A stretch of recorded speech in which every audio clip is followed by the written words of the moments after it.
शासकीय आश्रमशाळा ढोंग सागाडीतील मूलभूत सुविधांचा बोजवारा, प्रशासनाचे डोळे अजूनही झाकलेलेच। खांडबारा आदिवासी विद्यार्थ्यांच्या शिक्षणासाठी स्थापन करण्यात आलेली ढोंग सागाडी शासकीय आश्रमशाळा सध्याच्या परिस्थितीत अक्षरशः धोकादायक झाली आहे। मूलभूत सुविधा कोलमडल्या असून शासन आणि संबंधित अधिकाऱ्यांचा बेजबाबदारपणा पुन्हा एकदा उघड झालाय। शाळेत ना शुद्ध पिण्याचे पाणी, ना आंघोळीसाठी पाणी, ना स्वच्छतागृहात स्वच्छता।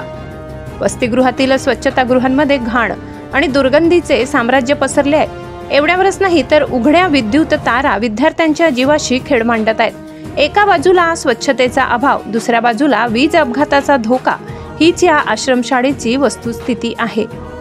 वसतिगृहात मुलांसाठी ना पलंग आहेत, ना गाद्या, ना पंखे, ना लाईट। उकाड्यात आणि अंधारात ही निरागस मुले झोपण्यास भाग पाडली जात आहेत। पटांगणाची अवस्था तर अधिकच भयंकर। सर्वत्र घाण, साप, विंचू मुक्त संचार।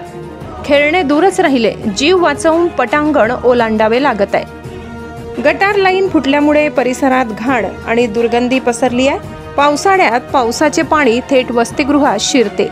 खिडक्यांना काचा नाही, वॉर्डननाही शिस्त आणि देखरेखीला पूर्ण ठेंगा दाखविण्यात आलाय।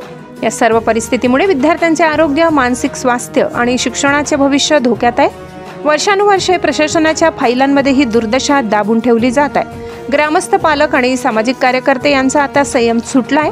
शासन आणि संबंधित विभागाने जागे व्हावे आणि तातडीने आवश्यक सुधारणांसाठी पावले उचलावीत, अन्यथा तीव्र आंदोलनाचा इशारा ग्रामस्थांनी दिलाय।